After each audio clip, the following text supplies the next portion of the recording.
하나님께서 우리 인간을 얼마나 섬세하게 만드시고 섬세하게 돌보시는지 머리털까지 세신 바 되었다라고 성경은 말씀합니다. 우리 손바닥, 발바닥, 입술을 제외하고 나면은 온몸에 크고 작은 털들로 가득 차 있습니다. 건강한 사람의 머리털은 약 10만 개 정도 됩니다. 어른이 되고 나면 하루에 100개 정도가 빠지고 또 100개가 새롭게 난답니다. 우스갯소리로 연약해 보이는 털이 얼마나 힘이 센지 돌대가리도 뚫고 올라옵니다. 저기 피아노는 88개의 금반으로 구성이 되어 있습니다만은 우리의 귀에는 1500개의 키보드가 장착되어 있답니다. 우리의 눈은 30만 개의 회로로 대뇌와 연결되어 있습니다. 꽃을 보는 순간 수천 개의 회로가 동시에 작동을 해서 꽃의 색깔, 모양, 크기를 분별해 냅니다. 눈은 완전 자동 조절 장치입니다. 밝은 데 있다 어두운 데 가거나 어두운 데 있다 밝은 데 가거나 여기보다 저기를 보거나 카메라 렌즈처럼 눈알을 굴릴 필요가 없습니다. 완전 자동 조절입니다. 안구엔 무려 1억만 개의 신경세포가 있어서 거리와 광도를 자동 조절하며 색상을 구별합니다. 한 사람의 몸속에는 핏줄은 약 10만 킬로, 지구를 2바퀴 돌고 반 바퀴를 더 돌 수 있습니다. 심장은 하루 평균 10만 번 이상 고동치며 온몸에 산소와 영양분을 공급합니다. 피는 세포가 원치 않은 찌꺼기를 치워줍니다. 몸속에 행여나 세균과 병균이 침입하면 그걸 잡아먹습니다. 그래서 상처는 치료되고 병은 낫는 겁니다. 이것저것 모아진 찌꺼기는 신장에서 깨끗이 걸러집니다. 걸러진 찌꺼기는 소변으로 배출, 걸러내고 깨끗해진 피는 다시 온몸으로 타고 흘러내립니다. 이러한 설명 정도는 우리 몸의 신비를 100만 분의 1도 표현하지 못한 것입니다. 그래서 성경은 하나님께서 우리 인간을 신묘막측하게 만드셨다라고 기록합니다. 이러한 몸의 신비는 우리의 생각, 감정, 언어, 창의력, 도덕성, 성품, 정신적 기능의 신비에 비하면 또 아무것도 아닙니다. 뿐만 아니라 하나님은 인간을 영혼을 가진 하나님의 형상으로 창조하셨습니다. 다윗은 시편 8편에서 감탄하기를 사람이 무엇이기에 주께서 그를 생각하시며 인자가 무엇이기에 주께서 그를 돌보시나이까. 그를 하나님보다 조금 못하게 만드시고 영화와 전기로 관을 씌우셨나이다 라고 말했습니다. 그래서 오늘 설교 제목이 사람이 무엇이기에 입니다. 하나님의 천지 창조 그 클라이막스는 인간 창조입니다. 아니 천지 창조 모든 과정은 마지막에 사람을 창조하기 위한 준비에 불과했습니다. 모든 결혼 예식이 준비되고 마지막에 신부가 입장하듯이 천지와 지구가 완전히 준비되고 지구촌에 신부 사람이 등장하는 장면이 오늘 창세기 1장 마지막 본문입니다. 화려한 저택이 준비되었습니다. 거기서 살 수 있는 모든 환경이 준비된 후에 집주인이 이사를 들어가듯이 지구와 천지의 주인처럼 지구촌으로 인간이 지금 이사를 하고 있는 장면이 오늘 본문의 내용입니다. 어느 사상, 어느 철학, 어느 문서가 이토록 사람을 소중히 여긴 적이 있습니까?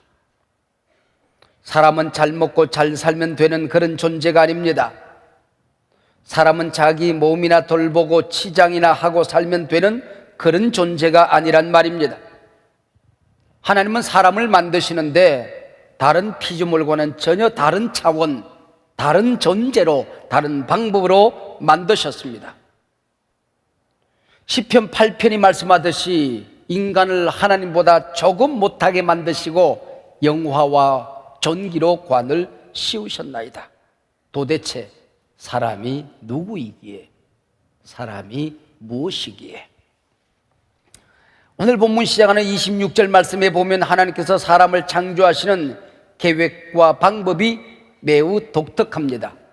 지금까지 다른 모든 피조물을 만드실 때는 하나님이 이르시되 그대로 되니라 였습니다. 그러나 26절 말씀 시작하는 말씀 보면 하나님이 이르시되 우리의 형상을 따라 우리의 모양대로 우리가 사람을 만들고 그들로 바다의 물고기와 하늘의 새와 가축과 온 땅과 땅에 기른 모든 것을 다스리게 하자 하시고, 여기 기록된 대로 우리라고 표현된 어떤 분들이 사람을 이러저러하게 만들자라고 의논하고 있습니다. 여기 우리가 누구일까요? 구약 성경은 유대인에 의하여 유대인 문화와 사상 속에서 기록되었습니다. 유일신 사상을 가지고 있던 구약의 백성들로서 하나님을 우리라고 기록하는 것은 대단히 곤혹스러운 일이었을 것입니다. 그러나 하나님이 우리라고 말씀하시니 이해가 안 되지만, 용납이 안 되지만 우리라고 쓰는 겁니다. 그리고 베꼈을 때 모두 한결같이 우리라고 베껴 썼습니다. 얼마든지 나라고 고쳐 쓰고 싶은 유혹이 있었을 것입니다. 아마 자신들의 귀를 의심하는 사람도 있었을 것입니다.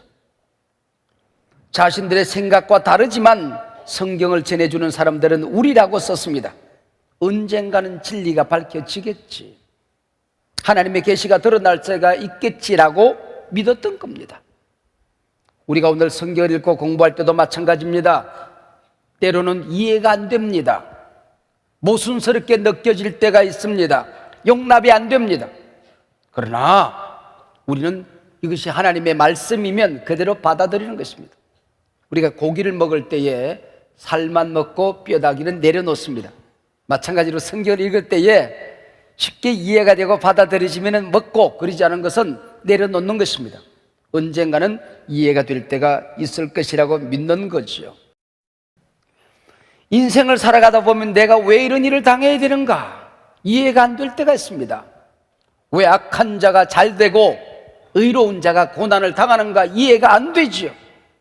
내가 뭘 잘못했길래 이런 어려움을 겪어야 되는가 용납이 안 되지요. 그러나 묵묵히 기도하고 하나님의 뜻이 나타날 때를 기다리는 것입니다. 소리 지르면 실패하는 것입니다. 성경은 바꿀 수가 없으니 우리라고 기록하고 해석은 인간의 영역이니 유대랍비들은 하나님께서 미리 만들어 놓은 천사들과 의논했을 것이라고 했습니다. 노아입니다. 천사는 피조물입니다. 천지 창조, 인간 창조에 끼어들 수 있는 존재가 아닙니다. 여기 우리는 성부, 성자, 성령, 삼위일체 하나님 안에서의 의논을 말하는 것입니다. 하나님은 정말 심혈을 기울여 창조의 클라이막스 인간을 만드셨습니다.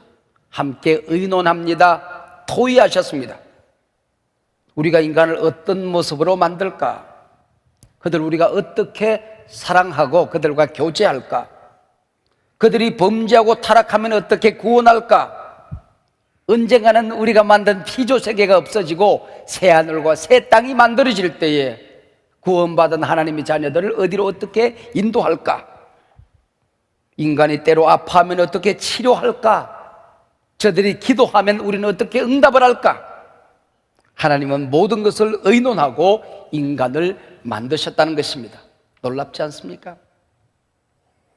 삼위일체 하나님이 의논하여 내린 결론이 무엇입니까? 우리의 형상을 따라 우리의 모양대로 우리가 사람을 만들자는 겁니다. 우리가 이 말씀을 이해하려고 하니 너무나도 어렵습니다. 문제는 하나님은 눈에 보이는 형상도 모양도 없으시다는 겁니다. 하나님은 영이십니다. 그런데 영이신 하나님과 몸을 가진 인간이 유사성이 있다는 것입니다. 그게 하나님의 형상입니다. 결론부터 말씀을 드리면 인간은 신의 성품을 지닌 영적인 존재로 만들어졌습니다. 인간은 신의 성품을 지닌 영적인 존재로 만들어졌습니다. 인간은 하나님과 교제할 수 있는 존재로 만들어졌습니다. 인간은 하나님의 사랑받는 존재로 만들어졌습니다. 하나님을 사모하는 존재로 만들어졌습니다. 인간은 하나님을 닮은, 하나님을 드러내는 존재로 만들어졌습니다. 그것이 하나님의 형상입니다. 그래서 언어를 가진 인간은 하나님을 찬양합니다. 하나님과 함께 의논하고 기도합니다. 영을 가진 인간은 예배합니다. 타락하여 하나님의 형상을 잃어버렸으나 우리 주 예수 그리스도로 말미암아 그 형상이 회복되어 우리는 영생을 얻었습니다. 이것이 하나님의 형상입니다. 이어지는 본문 27절을 잘 살펴보면 재미있는 사실을, 대단히 중요한 사실을 확인할 수가 있습니다. 하나님이 자기 형상 곧 하나님의 형상대로 사람을 창조하시되 남자와 여자를 창조하시니라. 남자도 여자도 모두 다 하나님의 형상으로 창조되었다는 것입니다. 그것이 오늘 우리에게 너무나도 당연한 사실이지만은 창세기에 이 규절이 없었다라고 한다면 오늘 여성들이 어떻게 되었을까요? 우리가 고대 위대한 철학자로 알고 있는 플라톤의 4가지 감사 중에 4번째 감사가 여자로 태어나지 않은 것을 감사합니다 라고 기도했습니다. 힌두교에서 여성들은 철저히 열등한 존재로 여겨집니다. 남자가 현세에서 죄를 많이 지으면 다음 세상에서 여자로 태어난답니다. 여자가 다음 세상에서 남자로 태어나려면 나라를 구하든지 아니면 어마어마한 덕을 쌓아야 된다는 것입니다.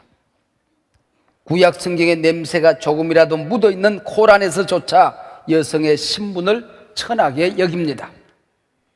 이슬람에서 남자는 4명까지 부인을 맞이할 수 있습니다. 남자에 의한 이혼은 허용되지만 여자에 의한 이혼은 허용이 되지 않습니다. 유대 랍비들이 하나님께서 왜 남자의 갈비뼈로 여자를 만드셨는가 설명하는 대목이 있습니다. 두개골로 만들었으면 여자들이 남자 머리에서 조정을 했을 것이라는 겁니다. 발가락 뼈로 만들었으면 여자들의 인격과 인권을 무시했을 거라는 겁니다.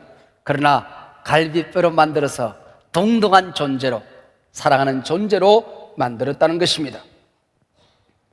남자와 여자는 가정을 이루어 서로 사랑함으로 하나님의 형상을 드러내는 겁니다. 어떤 종교는 독신을 법제화하지만은 하나님은 가정을 신성하게 거룩하게 생각하십니다. 기억하세요. 하나님의 형상대로 남자와 여자를 창조하셨다. 가정은 하나님의 형상을 드러내는 공동체입니다. 가정은 영적이어야 됩니다. 거룩해야 됩니다. 인간의 생명을 소중히 여기는 것처럼 가정은 소중한 것입니다. 하나님이 친히 만드셨습니다. 지구촌의 주인으로 만들어진 인간의 사명이 있습니다. 하나님께서는 하나님의 형상으로 사람을 창조하시고 그 사람에게 하나님이 지으신 세계를 맡아 잘 다스리라 말씀하셨습니다. 26절 다스리게 하자 하시고 28절 땅을 정복하라 모든 생물을 다스리라. 이것은 특권이요 인간이 가진 사명입니다. 다스리라는 말씀을 독일의 구약학자 폴 라더는 이 대목을 이렇게 설명합니다. 옛날에 넓은 영토를 지닌 황제가 있었습니다. 너무 먼 거리 있는 땅은 친히 가서 다스릴 수가 없습니다. 그래서 황제의 초상을 근사하게 만들어 세워놓고 이 땅은 바로 이 초상의 황제의 주인의 땅이다. 그리고 황제를 대신하는 대행자를 보내는 것입니다. 그리고 그 땅을 다스렸다는 것입니다. 하나님이 만드신 세계 곳곳 가는 곳곳마다 하나님의 형상으로 사람을 만들고 잘 다스리라 말씀하신 것은 하나님은 위 세상을 다스림에 있어서 하나님의 대행자로 우리 인간을 세웠다는 것입니다. 여기 다스리라는 말씀이 바다의 고기와 공중의 새를 모조리 잡아 멸종시킬 수 있다는 의미는 아니겠지요. 푸른 산들을 깎아 곳곳마다 골프장을 만들고 개발하는 이름하에 황폐화시켜도 좋다는 뜻은 아니겠지요.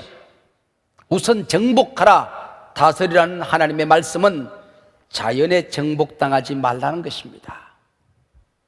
피조물을 섬기지 말라는 겁니다. 너는 자연과 세상을 다스리는 존재이지 그것들을 섬기는 존재가 아니다.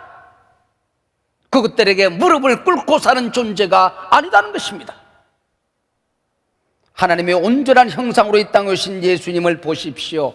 40일간 굶주리셨지만은 마귀에게 절하고 고픈 배를 채우지는 아니했습니다. 예수님의 그 권세 앞에 귀신은 두려워 떨며 도망갔습니다.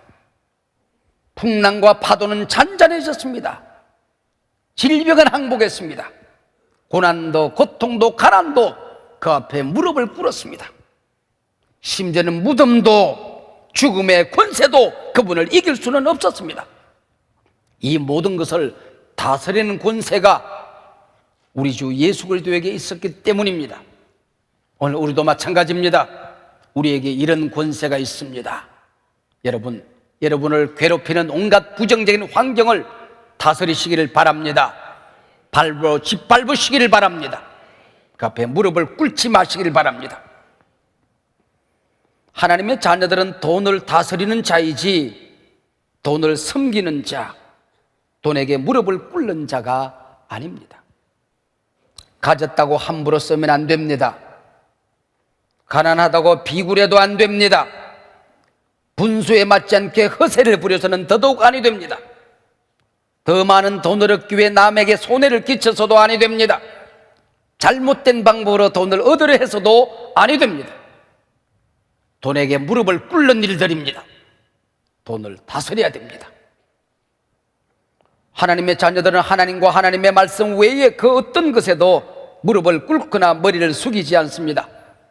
세상 앞에 당당해야 됩니다. 이 자연 앞에 위험 있게 대처해야 됩니다. 품 있게 살 줄 알아야 합니다.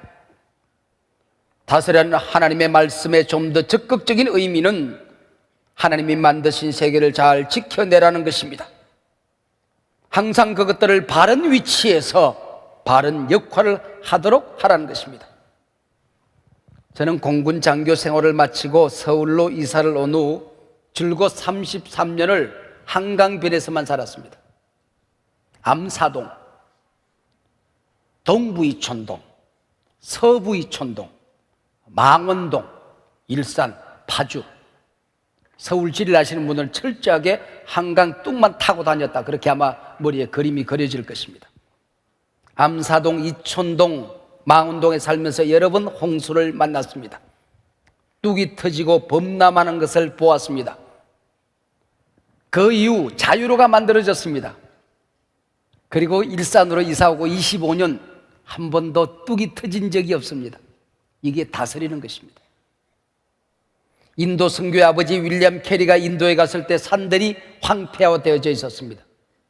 온 국민을 이렇게 세워 나무를 심고 산을 가꾸고 농토를 기름지게 했습니다. 그것을 중요한 선교의 한 부분이라 생각했던 게죠. 이게 다스리는 겁니다. 그리스도인들은 지구촌의 사막화를 막아야 됩니다. 물 부족 국가가 되지 않도록 물을 소중히 사용해야 됩니다. 산불로부터 나무들과 짐승들을 지켜내야 합니다. 이게 다스리는 것입니다. 하나님의 대행자 특권을 가진 아담과 하와는 뱀이 유혹할 때 하나님의 말씀과 권세로 그 뱀을 책망했어야 옳았습니다. 뱀에게 무릎 꿇는 것은 그 권세를 포기한 것이었습니다. 오늘 우리도 선악과를 바르게 다스려야 됩니다. 하나님 앞에 예배하는 주일 예배 시간 타협하지 말고 잘 지켜야 됩니다. 하나님 앞에 드릴 11조 생활을 타협하지 말고 잘 해야 됩니다.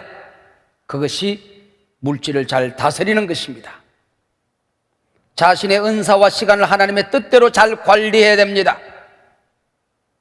여러분의 자식들의 신앙생활이 흩어져 있으면 책망하고 잘 가르쳐야 합니다. 그것이 부모의 책임입니다. 그것이 다스리는 것입니다. 또한 정치라는 말에는 물이 뚝 안에서 바르게 흐른다는 뜻을 가지고 있습니다. 바른 신앙, 바른 생각을 가진 사람들이 나라의 정치를 해야 그 나라가 건강해지는 것입니다. 교회, 당회, 노회, 총회, 정치도 물이 하나님의 뜻대로 잘 흘러가도록 하는 것입니다. 패거리 싸움하라고 이 권력을 주신 것은 아닙니다. 오늘 본문 28절 다시 한번 우리가 명심해야 할 것입니다. 하나님이 그들에게 복을 주시며 하나님이 그들에게 이루시되 생육하고 번성하여 땅에 충만하라. 땅을 정복하라. 바다의 물고기와 하늘의 새와 땅에 움직이는 모든 생물을 잘 다스리라. 하나님 말씀하셨습니다. 천지와 사람을 다 창조하시고 하나님께서 친히 내리신 마지막 평가가 1장 마지막 절 31절에 기록되어 있습니다. 하나님이 지으신 그 모든 것을 보시니 보시기에 심히 좋았더라. 심히 좋았더라. 전능하신 하나님이 보실 때도 심히 좋도록 완전하게 창조하신 그 작품을 감히 피조물인 인간이 마구 뜯어 고쳐내서는 아니 됩니다. 하나님의 형상을 따라 창조된 인간을 또 다른 인간들이 무시하거나 저주해서는 아니 됩니다. 하나님이 소중하다 귀하다 말씀하시는데 내가 나를 폄훼하거나 나는 쓸모없는 사람이라고 생각해서는 아니 됩니다. 다른 사람과 비교해서도 안 됩니다. 열등감을 가져서는 아니 됩니다. 나를 만드신 하나님을 무시하는 것입니다. 하나님의 작품은 모두가 한결같이 존귀한 존재들입니다. 하나님 만든 작품 중 그 누구도 싸구려 작품 없습니다. 쓸모없는 존재는 없습니다. 더더구나 구원받은 우리는 예수님과 맞바꾼 값비싼 존재들입니다. 유영모라는 하나님의 작품을 살펴보았습니다. 내가 나 자신을 돌이켜보니 사회적으로, 가정적으로, 개인적으로 자랑할 만한 조건도 자격도 없었습니다. 불쌍하리만큼 부족한 것뿐입니다. 그런데 살아오면서 왜 한 번도 불행하다고 느끼지 않았을까요? 왜 한 번도 열등감에 시달리지 않았을까요? 그것은 제 곁에서 어린 시절부터 저를 사랑해 주신 세 분의 여성들 때문이었습니다. 제 할머니, 시골 교회 저를 가르쳐 주신 여전도사님, 그리고 내 어머니 박구원 권사님입니다. 이분들은 나라는 작품을 소중히 여겨 주었습니다. 이분들은 항상 제게 일종의 긍정적인 예언, 칭찬, 격려만 해 주셨습니다. 귀도 잘 생겼다, 타고났다, 복을. 할머니면 어렵건 손자들에게 하는 말이죠.